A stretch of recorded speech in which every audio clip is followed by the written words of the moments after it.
El sol descendía lentamente sobre Santa Marta, tiñendo el cielo de un anaranjado apagado. La brisa cálida que soplaba desde el mar entraba suavemente por las ventanas de la casa de la aduana, meciendo las cortinas de lino. Simón Bolívar, el libertador, yacía en su lecho de muerte. Su respiración era pesada, arrastrada por la fatiga de sus años de lucha. A su lado, el doctor Alejandro Próspero Rebrend observaba con preocupación los últimos momentos de su ilustre paciente.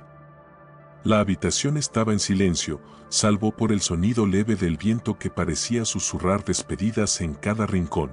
Rebrend murmuró con tristeza: el final está aquí.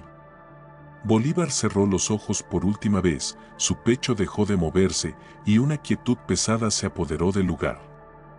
Rebrend, sintiendo el peso del momento, se inclinó hacia el cuerpo inerte y, con manos firmes pero temblorosas, cerró los ojos del libertador. El 17 de diciembre de 1830, a la 1 de la tarde, Bolívar había fallecido. El aire dentro de la casa de la aduana estaba cargado de una melancolía palpable. Rebrend se quedó un momento en silencio, dejando que la gravedad de la situación se asentara en su mente. Después de unos minutos de reflexión, Rebrend se levantó con determinación. Sabía que debía tomar una decisión que muchos no comprenderían, pero que sentía como necesaria. Extrajo los instrumentos necesarios y, con la solemnidad que el acto requería, procedió a separar el corazón del cuerpo del libertador. Una vez hecho esto, lo colocó cuidadosamente en una urna de plomo. Rebrend susurró para sí mismo: este corazón debe ser preservado. No puede simplemente desaparecer con el tiempo. El corazón, aún intacto, fue colocado con reverencia en la urna de plomo, que fue sellada con meticulosidad.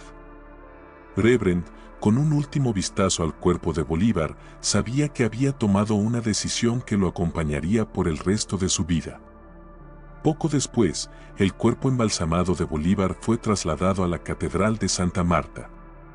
Una neblina densa cubría la ciudad, añadiendo un aire de solemnidad a la procesión. Las calles, habitualmente llenas de vida, ahora estaban desiertas, mientras el cortejo fúnebre avanzaba lentamente hacia la catedral.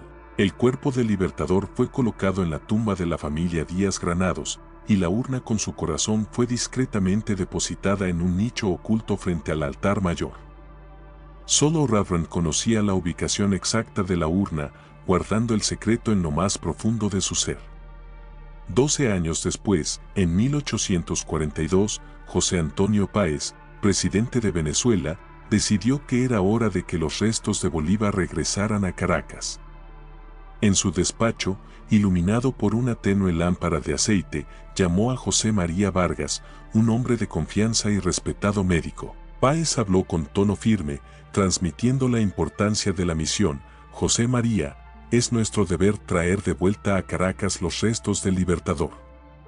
Él debe descansar en la tierra que liberó. Vargas asintió, comprendiendo el peso de la responsabilidad que se le estaba otorgando. Vargas respondió con determinación: cumpliré con esta misión, señor presidente. El libertador descansará en la patria que tanto amó. La misión de Vargas lo llevó a Santa Marta, una ciudad que, aunque tranquila en apariencia, guardaba los secretos de la última morada de Bolívar. Al llegar, Vargas fue recibido con respeto, pero también con una sensación de que algo más profundo y misterioso lo aguardaba. El día de la exhumación llegó, y Vargas se encontraba en la catedral junto con las comisiones de Venezuela y Colombia.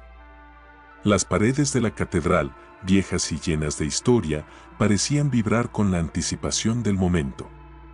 Cuando se abrió la tumba donde descansaban los restos de Bolívar, todos los presentes se inclinaron en señal de respeto.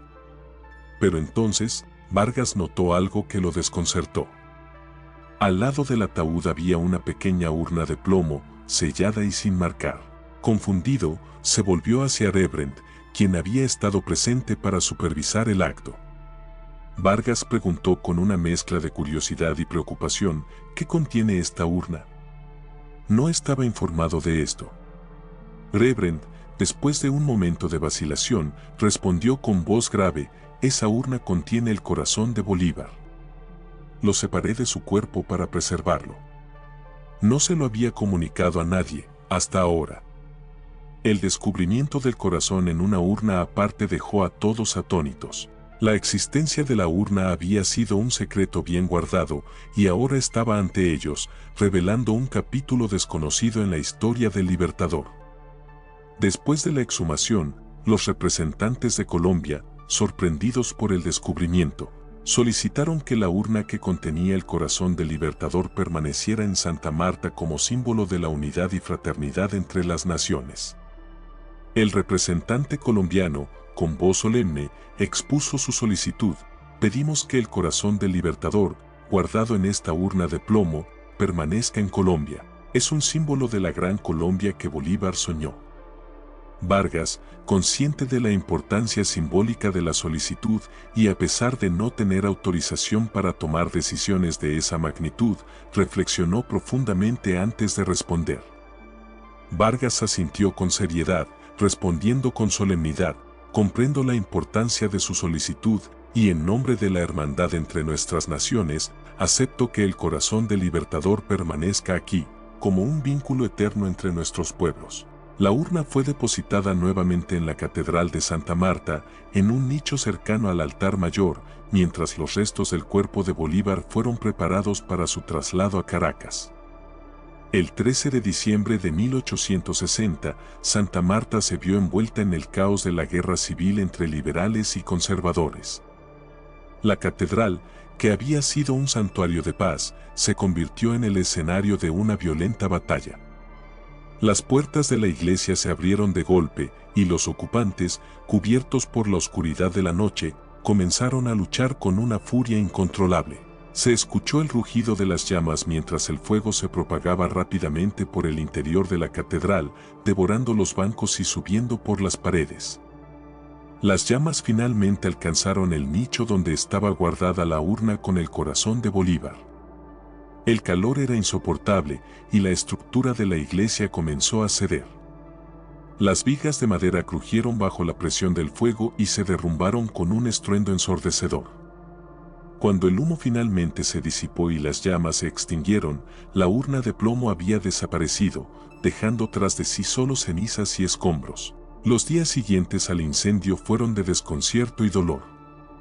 Los pocos que se atrevieron a entrar en la catedral destruida encontraron solo restos carbonizados y cenizas. La urna de plomo que contenía el corazón del Libertador había desaparecido por completo. En una taberna oscura y llena de humo, un grupo de hombres se reunió para discutir lo sucedido. Uno de ellos, un anciano cronista con la voz cansada, relató lo que había oído. El anciano cronista, con un tono sombrío, compartió su relato. Dicen que las llamas se lo llevaron, que el corazón de Bolívar desapareció en medio del caos, pero nadie sabe cómo o quién lo tomó. Algunos creen que fue robado en medio del pánico, otros que fue destruido en el fuego. Lo único cierto es que nunca volvió a aparecer. El silencio se apoderó de la taberna mientras todos los presentes reflexionaban sobre el misterio sin resolver. La desaparición del corazón del Libertador se había convertido en una leyenda que nadie podía explicar, un enigma que alimentaba la imaginación de quienes escuchaban la historia. Con el paso del tiempo, la historia del corazón perdido de Bolívar se transformó en una leyenda oscura, susurrada en las esquinas de Venezuela y Colombia. Las generaciones que siguieron crecieron con la historia de la desaparición, un misterio que permaneció sin resolver. Vargas, ahora un hombre mayor, se encontraba solo en su despacho en Caracas, con la luz de una vela que proyectaba sombras en las paredes. A pesar de los años, el enigma del corazón de Bolívar seguía atormentándolo. Vargas, pensativo y con un susurro lleno de resignación, reflexionó en voz alta: tal vez el corazón de Bolívar está donde siempre debió estar, perdido en el tiempo, como un símbolo de su sacrificio eterno. La cámara se aleja lentamente, mostrando a Vargas en su soledad, mientras la luz de la vela parpadea y finalmente se apaga, sumiendo la habitación en la oscuridad. El viento aullaba afuera, llevando consigo la historia de un corazón perdido y un misterio que jamás sería resuelto. Las sombras cubren la ciudad, mientras el eco de las llamas aún resuena en la memoria de aquellos que conocen la historia. No te pierdas ni una sola historia aterradora y llena de suspenso de todas partes del mundo. Suscríbete ahora a nuestro canal y activa la campanita para recibir notificaciones cada vez que publiquemos un nuevo relato. Descubre por qué nadie sale indemne del segundo piso de la casa Matusita. Haz clic y sumérgete en una historia de terror que te dejará sin aliento. No te lo pierdas.